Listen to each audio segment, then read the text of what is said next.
E aí, turma, agora eu vou mostrar o cálculo final todo para vocês aqui, pessoal. Porque depois, na segunda tentativa, já vai estar tudo automatizado, então é melhor eu explicar agora, e depois vocês já sabem como é que a gente fez o trabalho lá.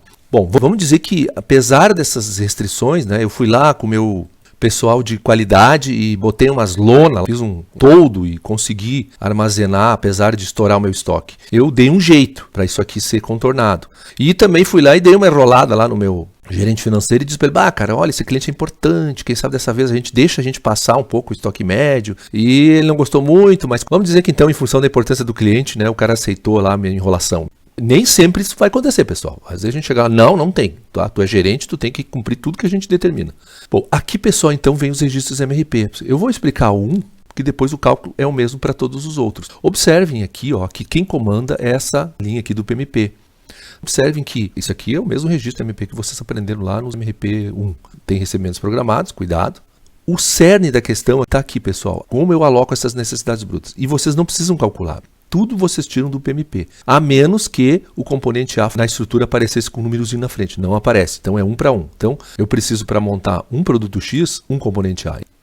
Estão vendo essa setinha aqui? Ela recuou uma semana. Significa que a semana em que eu vou comprar as 946 peças do componente A vai ser uma semana antes. E assim tudo, ó, esses outros 946 da semana 2, eles aparecem aqui na semana 1 no componente A.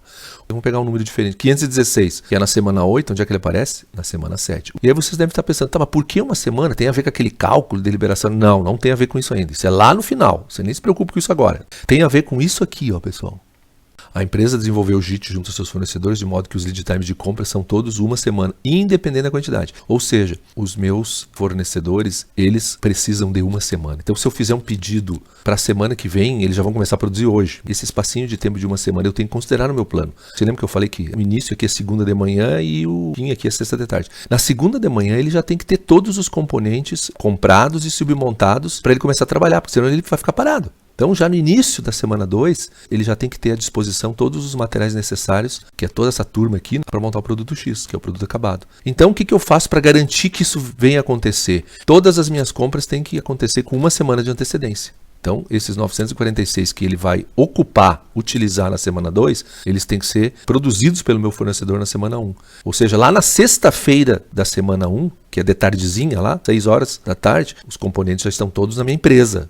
Considera a produção e entrega, se tem que calcular isso no lead time, mas no meu caso aqui, eu já fiz o acordo de nível de serviço, já está embutido. Então, pessoal, aqui eu estou olhando para o meu fornecedor. Ele vai trabalhar na semana 1, para na sexta-feira da semana 1 já ter tudo pronto, entregue lá na minha empresa, e na segunda de manhã, na semana 2, o meu montador do produto X já consegue fazer o trabalho dele. E assim vale para todas as situações de compra. Depois na submontagem tem um detalhezinho que eu já vou explicar. Bom, pessoal, então aqui só repete, né? Só com uma semana antecipada. Observe, então por isso que está defasado aqui. E aí, pessoal, o cálculo aqui, eu sei que vocês já sabem fazer. Cuidado aqui na semana que tem recebimento programado. Conta junto, é como se fosse parte do estoque disponível. O estoque é sempre no final da semana, tá, pessoal? No caso aqui, vocês têm que calcular o saldo no final da semana 6. Bom, cuidado então, pessoal. O segredo é isso aqui, ó. Se eu acerto aqui, eu acerto aqui.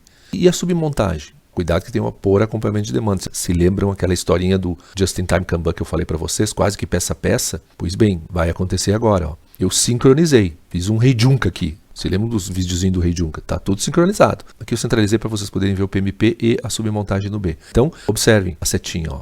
Aqui eu puxei da semana 3, podia ter puxado da semana 2 também, tá? Mas não quer dizer, é só para ilustrar a sincronia de uma célula com outra. Observem que o 946 do PMP é o mesmo 946 da submontagem do B. É 1 para 1 também, ó. B é 1.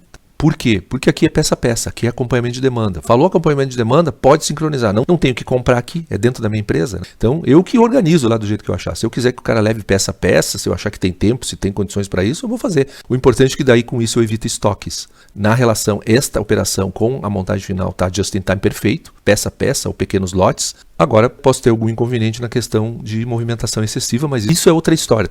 Ok, pessoal? E aí, de novo, ó, são os mesmos números que vieram lá de cima. E assim eu faço para todos, pessoal. Ah, mas aqui, ó, agora no componente C deu também com uma semana de antecedência a compra, mas deu 2.838. De onde é que veio isso? Vocês já sabem, pessoal. Olha o componente C aqui, ó. É 3 vezes. Eu vou ter que, na necessidade bruta, multiplicar por 3 a necessidade do PMP. Depois os cálculos seguem normais. Cuidado que aqui também tem recebimento programado. No D a mesma coisa. Ó, o D multiplica por 4. E agora, pessoal, aparece o estoque de componentes nobres, é um dos estoques, e ele tem uma limitação física. O que a gente faz aqui? Só soma, né? Vocês só vão somar todos os componentes nobres. Observe que é um sistema misto. Eu estou fazendo o MRP misturado com just-in-time, com componente mais complexo, com componente menos complexo. Todas aquelas questões de compatibilidade que a gente estudou lá no final do capítulo, aquelas leituras que eu dei para vocês, explica quando é que a gente opta por sistemas híbridos. Então a gente está aplicando isso agora. Vocês estão vendo aqui que eu consegui fazer um just-in-time interno, sem grandes problemas, e zerei meu estoque, ó, observe, né? Não é por milagre, porque eu quis que fosse assim. Então é ali que a gente mostra que é competente, ó. Eu sei como fazer as coisas para dar o resultado final lá, 0 de estoque. Então eu vou somar aqui agora, pego todos os locais, ó, estoque disponível do A, estoque disponível do C, estoque disponível do D. Por quê? Esses são os componentes nobres. Da onde eu tiro isso? Tá lá em cima.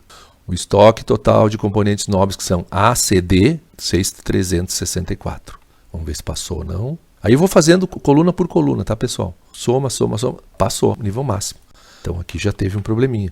Então outra restrição não cumprida. Não passou muito, mas passou. Aí de novo, vou ter que botar componente no corredor, botar uma lona por cima, aquelas enjambrações que às vezes a gente vê nas empresas. Muito bem. E aí, pessoal, faço a mesma coisa com o componente E, que no caso tem 6, multiplica por 6 o PMP, eu vou ter necessidade bruta do componente E. E aí verifico também se ultrapassa ou não. O limite aqui dos componentes básicos, 8.600.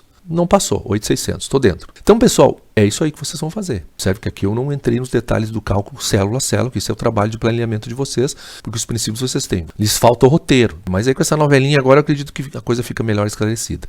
Um grande abraço.